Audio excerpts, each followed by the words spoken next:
Hello and welcome to the Indo Sport Podcast. It is Monday and we are chatting all things rugby.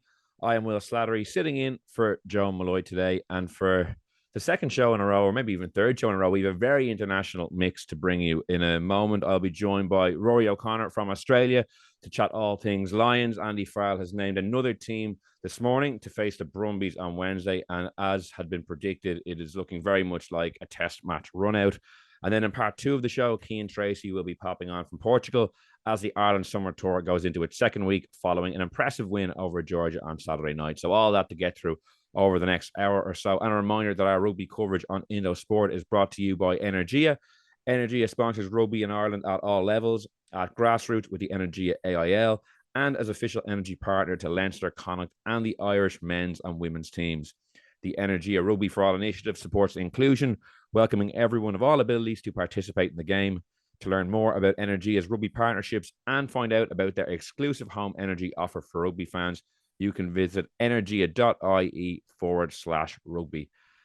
So I'm delighted to be joined now by our man who was initially our man in Perth, then he was our man in Brisbane, then our man in Sydney, and now our man in Canberra. Do I have all that right? Yeah, the nation's capital got here yesterday. Quiet. It's not the most happening spot in Australia, but I'm naming this is Wellness Week, so I'm going to try and take advantage of the fact that it's quiet because I don't think Adelaide's hopping either, and that's where we're off to next before we kind of settle into the test rhythm. And got some laundry done today and a little bit of a run, and just feeling a bit more on top of things because it's been fairly intense since we got here. You're moving every 3 or 4 days. You somehow you kind of promise yourself you're not going to unpack your bag, but you always end up doing it. And so you end up trying to ram everything back into the suitcase and go again. And I feel like I caught up with myself a little bit since we got to here at the camera. It's a quieter pace of life, and there's no harm sometimes to lean into that. Yeah, it's funny though. Ironically, maybe you feel it slowed down a bit because I feel like the test or the team announcement today has kind of ramped it back up in my mind. I remember when you joined me after the Western Forest game in Perth, and I was talking about Saturday teams and all this, and you said actually I think that this game you'd earmarked from a way out as potentially Andy Farrell showing his hand ahead of that game against Australia on July the 19th. And it very much looks like that's the case. I'll just quickly spin through the team for people who may not have caught it. Front row of Ellis Genge, Dan Sheehan, and Tyke Furlong. Mara Toje paired with Joe McCarthy in the second row. Ollie Chesham, the Englishman, named at number 6, which had been flagged. Tom Curry and Jack Conan completing the back row. Gibson Park and Finn Russell at half back. All Irish centre partnership of Bundy Yaki and Gary Ringrose. Then we have James Lowe on the left wing, Tommy Freeman on the right, and Blair Kinghorn starting at full back only a couple of days after making his tour debut on the wing. And then amongst the replacements, we have Ronan Kelleher, Andrew Porter, Will Stewart, Josh van der Fleer, and Henry Pollock on the bench. No second row on the bench, with maybe Chesham obviously at 6 being able to cover that too. And then Alex Mitchell, who remarkably has been involved in every single game so far, Marcus Smith and Mac Hansen. So in the starting team there, you have 8 Irish, 5 English, and 2 Scots, which if it was repeated would be a record for Ireland. So Rod, like that team very much looks like a squad you'd be comfortable with taking the pitch in that first test. What's your, I suppose, overall thoughts having seen this squad name this morning? Yeah, I think it's been building towards this. The way Andy Farrell's been selecting, it became apparent reasonably early on that this was the game where he would look at kind of, I guess, debuting or kind of trialing out what looks like the core of a test team. And it has happened before. Russ Petty, the statistician, who's always good at these things, has gone back. And it is more normal in Lions history that the Saturday before the first test is when you see the bones of the test team. But I think it was 2009 was the last time it happened. It was the Wednesday before, 10-day lead into that South Africa series, where I think 12 or 13 of the test team were kind of played together, and then were kind of put in cold storage a little bit and then rolled out for the first test. That didn't go particularly well. That was a pretty poor performance. They almost got it back in the second half, but maybe look, Andy Farrell, I think he hasn't closed the door, and I do think there are positions still up for grabs. And there's a game on Saturday that we kind of came into the tour not knowing what to expect from the game this Saturday, which is against it's been referred to as an AUNZ combination. It used to be known as Anzac, but I think they've shied away from calling that because Anzac has World War One kind of implications, and they're trying to not be disrespectful to that. And they've named a really strong squad for that game on Saturday. It's got very Barbarians look to it, but we've seen before that if the Barbarians have good enough players, they can do damage. So I think there will be. That's arguably like the best team they'll have played on paper on Saturday, and it's going to be a weaker team in terms of what Andy Farrell is looking at anyway. And lads are probably going to be a bit desperate to kind of impress him. And what we're seeing here is like Finn Russell and Jemison Gibson Park getting to play behind probably the Test tight five, close to the Test back row. Maybe if they go really well, but this back row combination is getting a chance to play again behind that back five, alongside the best 9 and 10 in the squad. We've got the familiarity of the Irish centre combination. I don't think that's locked down as the Test combination, because he could go with the Scottish combination, or he could choose to mix it up, because I think it's been okay so far in the midfield. It hasn't been great, but they're all good players, and I don't think there's a lot between them. And again, you've got a back three there that looks like it could start the first Test, albeit Mac Hanson's on the bench, and there's still room for someone to force their way in. But if he named 14 or 15 of these players on, when he's naming his team on Thursday week, I think that's when he's naming his team for the first Test, you wouldn't be surprised at all. And even the bench, I don't think that's what the bench is going to look like for the first Test, but there's the bones of a bench, of a front row bench, and he's given Josh van der Fleer and Pollock a chance to impress off the bench. I'm not sure he'll go with 2 sevens when it comes down to it. I'd expect maybe Tyg Byrne to be involved in there. So it's it feels like it's definitely moving towards the business end of the tour. But I'd say he would have preferred not to be coming into it on the back of such a poor performance on Saturday. So there's a bit of an obligation on this team to put down a marker to get the tour back on track to a degree. It's probably a slightly dramatic way of putting it, but performance-wise, I mean, and to put away a Brumbies team that, to be honest, like, they've got great heritage against the Lions over the years. They beat them in 13 when it was in the middle of the Test series, so none of the starters were really involved from the Lions' point of view. But they nearly beat. Matt Dawson had to kick a goal at the end of a tumultuous game in 2001 when Eddie Jones was in charge, but it was a much stronger team. Like, Brumbies are down 8 players who are with the Wallabies, and that's going to take away from what they're able to offer. So they should win this game. They should win it well. So there's a lot going on, but it's a dry run, but it's not going to be the biggest test, I don't think, that they faced. What do you make of the rhythm now that it has come to pass, we think, of maybe starting the bones of the Test team and them not playing them for 10 days? It's always been a really big talking point come the end of the season in Ireland, how much battle-tested players are and get. It's tripped up Leinster on a number of occasions, potentially resting guys and then them being a little undercooked. It's only 10 days. It's not like it's 2 weeks or any longer than that, which has been the case in some other instances. But as you say, like, it's interesting. Like, you'll have a few guys who will still get a chance against a strong kind of scratch selection from Australia and New Zealand. Like, there's some really good players playing in that, as you mentioned, David Havili, Pete Samu, like, to name a couple. Like, Lamape is coming back in, played in 2017 against the Lions in the third Test. Like, it's funny just to see him floating around, and Hoskins Takutu. There's a lot of good players there. But what do you make of this, the rhythm of that generally? Like, would you have any concerns with that approach being taken? I think because it's probably a symptom of the fact that the Leinster, Bath, and Leicester, well, all these guys from Leicester, and Kinghorn as well, all joined late, and meant that he's been on a bit of it's a little bit like the World Cup in 2023 when Johnny Sexton was suspended for the 3 warm-up games, so they had to play him in every game to try and get him up to speed, and they ended up basically sending out the same team over and over again. In that he's probably doing it off someone else's terms, if you know what I mean. He might not have designed it this way, but this is the way the cards have fallen, because there's a responsibility on him to give everyone an opportunity in the first 3 games, and he did that.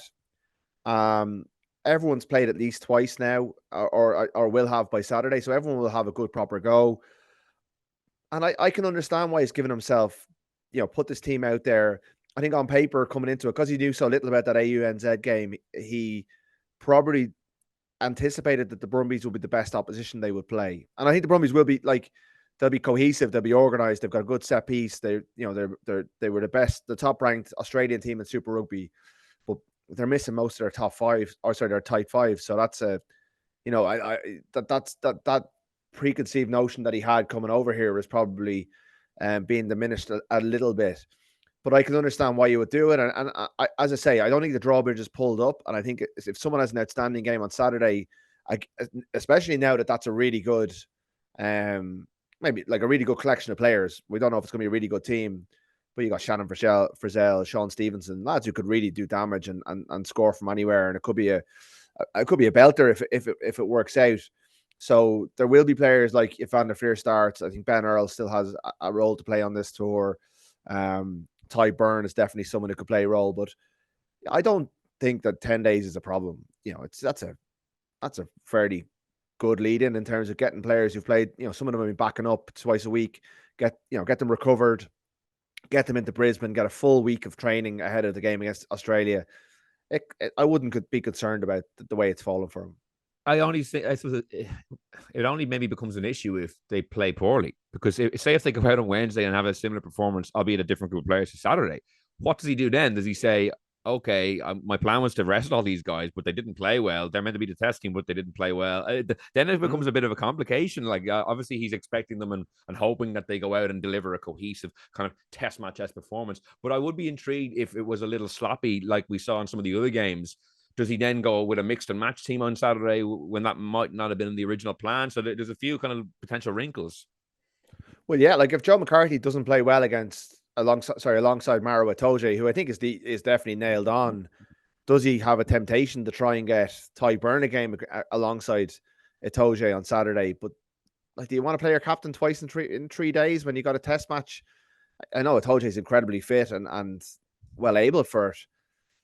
Yeah, I know what you mean, and I think that more opens the door to the team. I think the team for Saturday, I haven't thought about it yet, but I'm sure you could pick it pretty much off the top of your head. Keenan's going to play.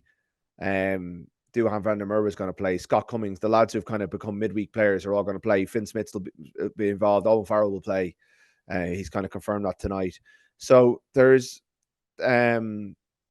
scope for players like Ben Earl if these lads go badly to lose their place. But I really don't think he can kind of try and road test combinations on Saturday. So yeah, maybe.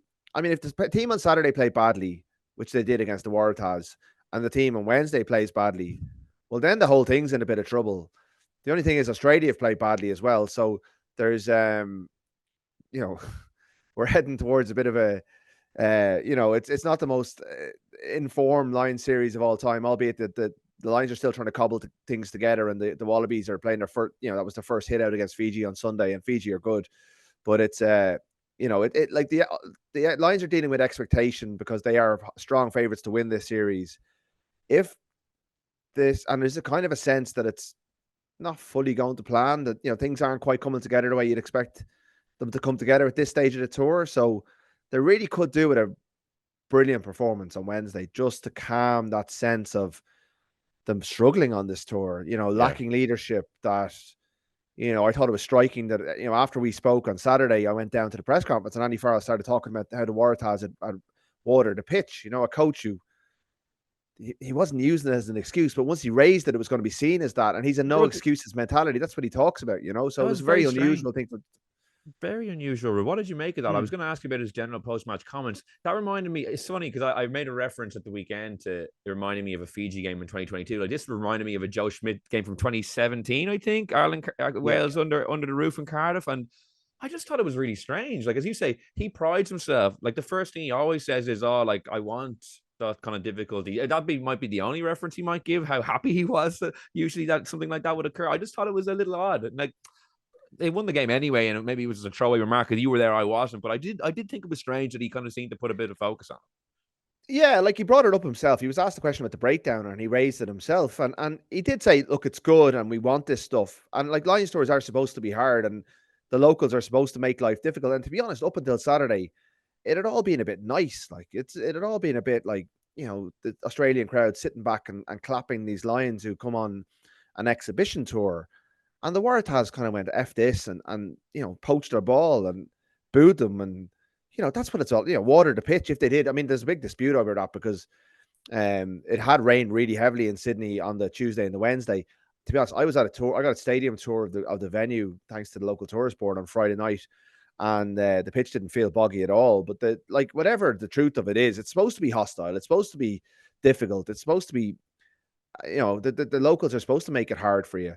And it's just that he brought it up of his own volition. Like, he did try and say it's not an excuse, but once he brought it up, it was going to come across as an excuse, and it would be interpreted by the locals as a bit of a whine. And yeah, he's one of his points of difference from Joe Schmidt, and it's always been this way, is that this is an adaptable group who get on with things. And, the time in Murrayfield in 2022 and when he lost all the forwards and he had Josh van der Flier thrown in at the line out and Cian Healy was hooking. He said that week, I don't care if the bus is late. We'll just adapt. And he brought up an example. He didn't explicitly reference the 2017 example, but he brought up an example from his rugby league days when he said that, the team was absolutely thrown by the bus being late.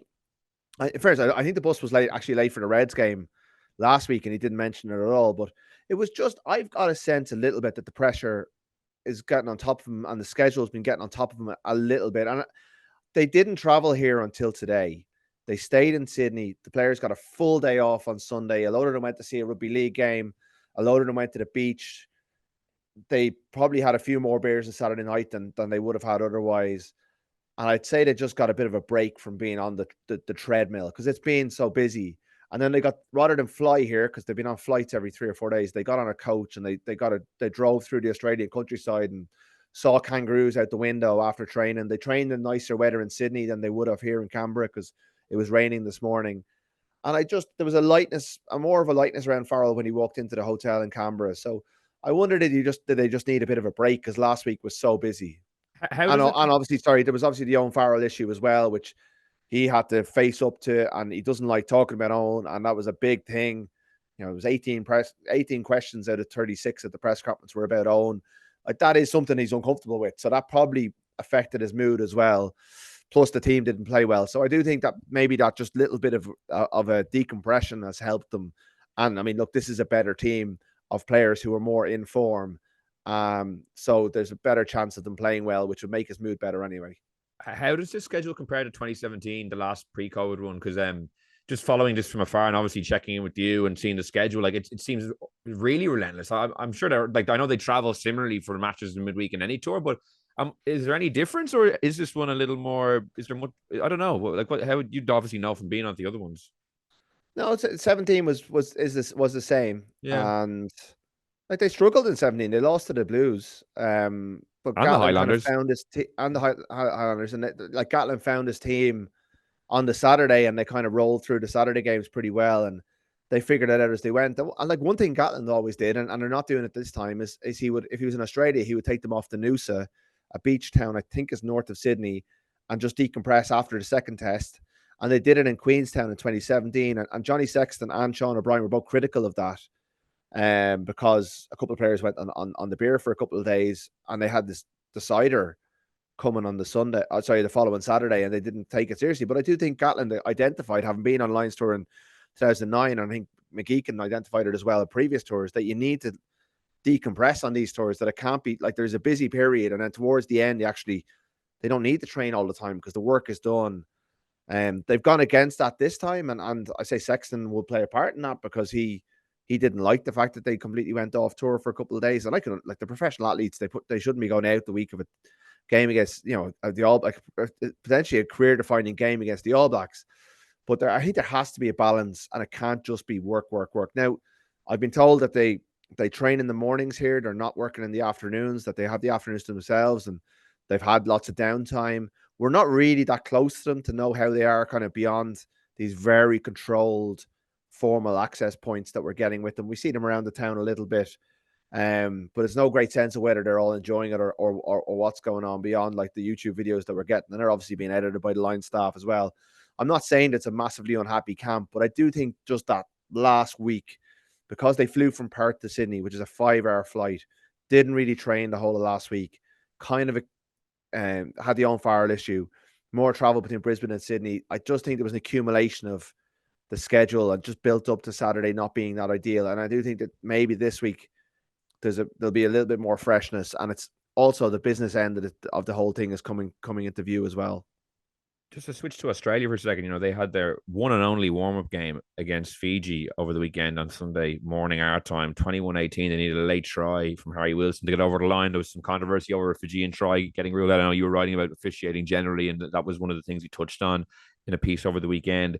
Like, Australia, for me, it's absolutely bananas that they're only playing one warm-up game. Like, they haven't been together in camp since November. There's been a Super Rugby season. There's international teams playing all over the world. The idea that they couldn't have fixed a second warm-up game, like I don't know what if you have any idea why that would Joe would only want one, because he's going in so cold into that first test. Like insofar as like the Lions obviously are being pulled from four teams, there's obviously a lack of cohesion there naturally, but they'll still be far more battle hardened than the Wallabies, who for my money, I don't see why they wouldn't have had a second game against Fiji or someone else the week before that one. Yeah, I like 4 years ago, Razzie Erasmus, because of COVID, they played Georgia once, and there was a massive outbreak of COVID. They didn't have a second game against Georgia, which was planned.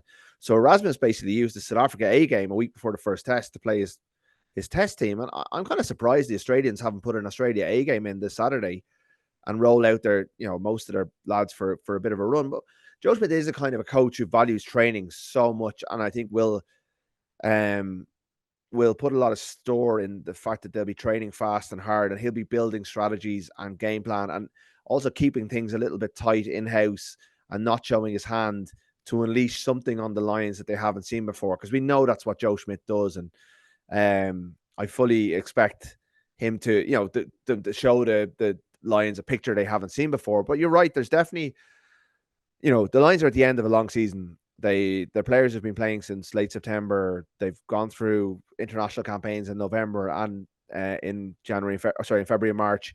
It's been a busy tour. They're all, a lot of them are backing up games from the bench to start. There will be fatigue in the Lions ranks, but they'll also be battle hardened. It's just whether that freshness that Australia will have after a couple of weeks off, one game, one hit out. It looks like the first test is a to be honest, like the Lions should win the series 3-0. Like this is they are on paper. Like I'm thinking more of the theory of these tours normally when you're playing against a world champion or a Springboks or an All Blacks. The first test is generally your best chance. I'm talking to Ben Darwin, the kind of cohesion expert, a couple of weeks ago. He was like looking at that going, the Lions are always at the best in the first test. But to be honest, with this Australia team, who are like one of the worst teams on paper the Lions will have ever faced. And I'm not saying this is a great Lions team by any stretch, but if Ireland were here, I'd expect them to sweep Australia in the series. So, and like there's eight Irish starters in this team on Saturday. There could be one or two by the time the test series comes around. Could be one or two more. You have a Toje, a Lions legend already. Like this Lions team should be strong enough to beat Australia. Like the Lions lost to Argentina. England went out and beat Argentina. It's kind of weird how it all works. And Australia will be competitive on their home soil. I wouldn't dismiss them, but the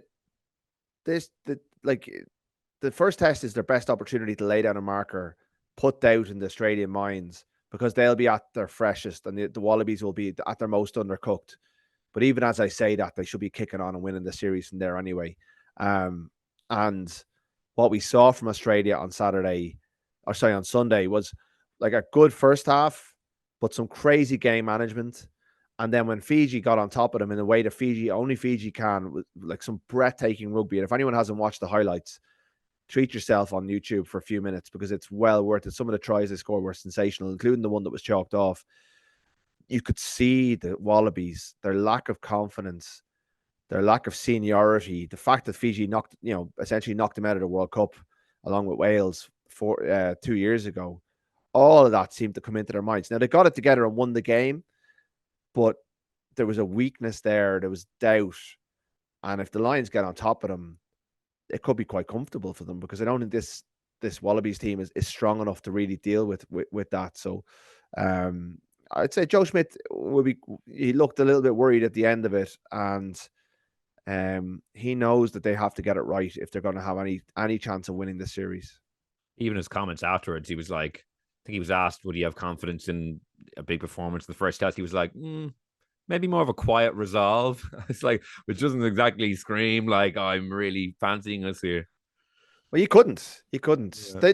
As I say, I mean, like Lola Lolesio goes off with a whiplash injury, but he stretchered off. Like that's 13 days out from the first test. Your starting 10 is in trouble, and even the fact he's picking Lolesio, who's going abroad and may not play for the Wallabies after this. He's like, they're all in on this one. Now they were down Will Skelton, they were down Rob Valentini, probably their two power forwards. Whether Skelton starts or not, he's still going to be essential to them, and they're both doubtful for the first test. But they've got calf issues, and like get the impression they may do everything they'll do everything they can to get them back on deck. Samu may come into the mix. He'd make a difference to them. Like, he's signed for an Australian franchise next season after being brilliant for Bordeaux all year. I'd imagine they might try and get him in as well. So they'll be stronger. And if they play like they did in the first 39 minutes, they were great. But like, they had the ball in their own hands on their own 22, sorry, on the halfway line in injury time in the first half, 14-0 up. And they try a chip. I think with Lodoseo, he tries a chip and chase. And Fiji scored off it. Like, get the ball off the pitch. Like, you're an international team. You're 14-0 up against Fiji. Don't give them the ball. Like, don't. It's just really crazy game management from a team that, you know, is expected to put it up to the Lions in was it 10 days time. So this is not a vintage crop, and it's like, even if you look at the 13 team, the names kind of sing off the paper a bit more. The 2001 team, like, they were world champions. This is not the same level of opposition that they faced in those years. Maybe these lads will make names for themselves in this series, and we'll think very differently about them in a couple of weeks' time. But right now, as we look at it, they don't look like a formidable opponent. And there was a times during that second half where you wondered whether the Lions would be better off changing plans and heading over to Fiji for a 3-test series, because Fiji looked like the better team. And like, they're ranked, like Australia ranked 8th and Fiji are ranked 9th. And that's really only a symptom of the fact that Australia play more tier 1 opposition than Fiji get to. Well, we did say after that opener at the Aviva Stadium, like, there's a possibility that was like the toughest game the Lions will play, you know, on the entire tour. Like, Argentina are more than a match for Australia, routinely beat them now. So it'll be Yeah, interesting but to see. then England went to put 30 points on them, which makes the Lions look not great, you know. So it's but yeah, you're right. I mean, according to world rankings, that was the hardest game they'll have, even if Argentina were missing a couple of players. So look, I think Australia will put it together, and there will be a performance. And Joe's too good a coach, and they're too proud not to be up for this and put something out there. But you know, you'd be looking fairly critically at this if the Lions don't get the series done. Definitely. Even in 2013, when Australia were at a low enough ebb and the Lions were, you know, decent, they're not a vintage Lions either. They still only won the series 2-1. And the first two Yeah. tests in particular were really, really tight. Last thing then before we let you go, Owen Farrell obviously not playing today. Do you think that puts his first test involvement out, or like, what's your read? Like, yeah, we talked a lot about Owen Farrell, but still not enough No, in my opinion. I think he's still a massive talking point, and I Yeah. think if it's a decision between Marcus Smith and Owen Farrell for that bench spot in the first test, if Owen Farrell plays well against the AUNZ team on Saturday, which I would expect him to be involved in, I think they're going to go with Owen Farrell. Like, I thought Finn Smith was poor on Saturday. I think he's showing his age a little bit in terms of being a 23-year-old out half on tour. It was always going to be an issue for Farrell. Like, he was kind of choosing between Finn Smith and Sam Prendergast. I know George Ford was in the mix. A lot of the English writers that are here would have preferred to see George Ford come out here rather than Owen Farrell. And, you know, George Ford was really good for England, I believe, against Argentina. So on his 100th cap, so he has that profile of being a senior player. But of the 4 out halves they now have here, even if you look at their coverage off the bench, like, who covers 12, you're probably looking at a massive rejig involving Freeman moving into midfield alongside Ringrose if Bundy Aki comes on, and Hansen coming onto the wing. So, like, they're kind of a lot of square pegs and round holes. Whereas if you put Owen Farrell into that 22 jersey and you've got Hansen who covers across the back three, you have that kind of coverage. So even like that looks like a straight swap to me, where you put Farrell's going to come onto the bench ahead of Marcus Smith and give them that leadership in the last 20 minutes of the test series if they need to, because Russell is by far and away the most informed and influential 10 on this tour. And I think he's so guaranteed. He's one of the nailed on starters.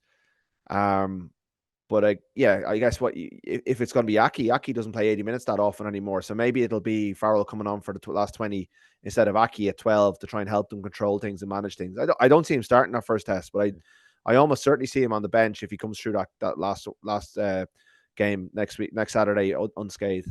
Why isn't he playing? Why isn't he available? Is he not hit his concussion markers yet, or did you know why he's not No, playing? he's past the concussion markers. Andy Farrell said he's still struggling with jet lag, and it's that basically it was just too soon from having. I guess the season ended. Like, he hasn't played for so long. He may not even start on Saturday. It maybe off the bench, but he's they've taken their time on it. They took their time with Ben White as well when he arrived.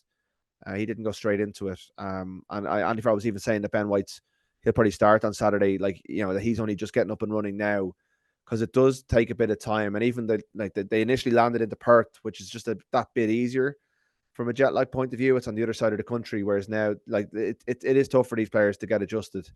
So yeah, that's the official explanation anyway. And certainly they're saying there's no concussion issue there.